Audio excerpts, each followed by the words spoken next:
Have you ever wondered what it feels like to witness the end of an era in space exploration? Well, we're about to experience just that. On July 30th, United Launch Alliance is set to launch its final Atlas V rocket for the U.S. military. This event marks the end of an era and the beginning of a new chapter in space launches. The classified payload, designated USSF-51, is scheduled to lift off at 6:45 a.m. Eastern from Space Launch Complex 41 at Cape Canaveral Space Force Station. This mission aims to send its payload to a geostationary Earth orbit, a common destination for military and communication satellites. This launch is not just any launch, it's ULA's 100th national security mission and the 53rd for the Atlas V. It also represents the first ULA launch under the National Security Space Launch NSSL Phase 2 contract, awarded by the Space Force to ULA and SpaceX back in 2020. Although SpaceX has already launched its first Phase 2 mission, ULA's schedule faced delays due to development issues with its next-generation rocket, the Vulcan Centaur. The Vulcan Centaur is set to replace both the Atlas V and Delta IV rockets, promising greater performance and flexibility. However, its development hasn't been smooth sailing. The debut launch has been pushed to January 2024, and certification for national security missions is still pending.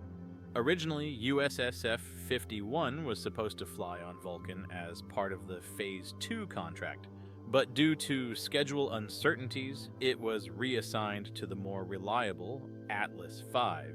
Gary Wentz, ULA's Vice President of Government and Commercial Programs, emphasized the criticality of this spacecraft, saying, "We elected to transition it from Vulcan to Atlas for more schedule certainty."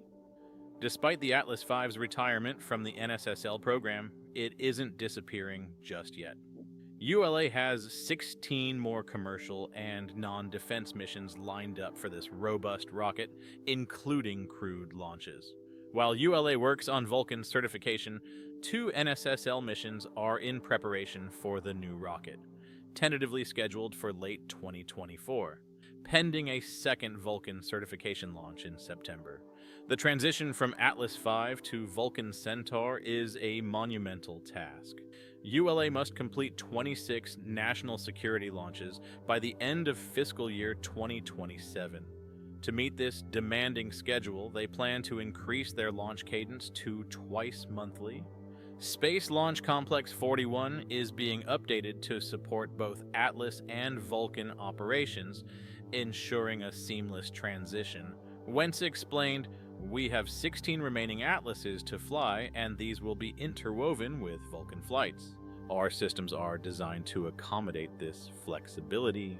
These remaining Atlas V rockets will launch satellites for Amazon's Kuiper broadband constellation and NASA crew missions to the International Space Station.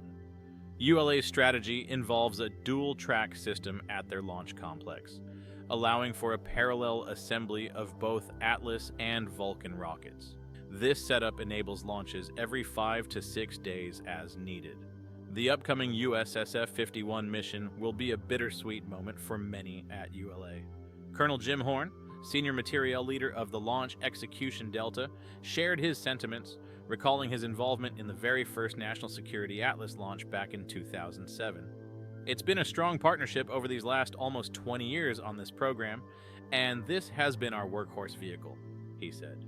Details about the USSF-51 mission remain classified, with Horn emphasizing its critical importance for national security during these times of great power competition.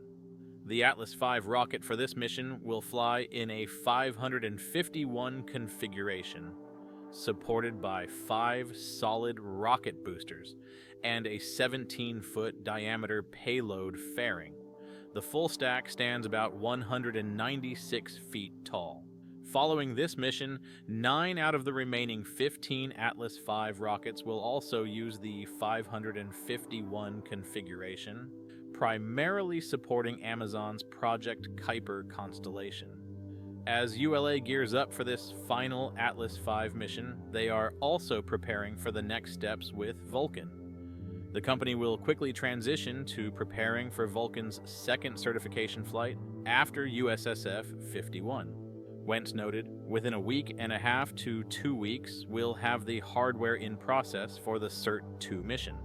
Meanwhile, ULA teams in Decatur are preparing the third Vulcan booster for its journey.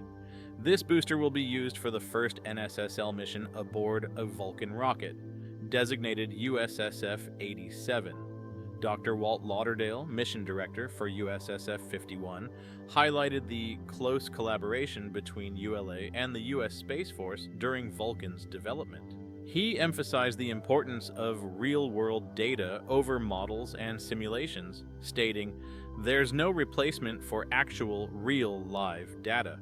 CERT-1 was a significant milestone, and CERT-2 is expected to build on that success, ensuring there are no surprises and setting the stage for future Vulcan launches." As we bid farewell to the Atlas V's role in national security missions, we welcome the dawn of the Vulcan Centaur, poised to carry the torch into a new era of space exploration. So, what do you think about this major transition from the Atlas V to the Vulcan Centaur? Are you excited about the future of space launches? Don't forget to hit that like button, smash subscribe for more jaw-dropping space updates, and join us as we embark on a cosmic journey like never before.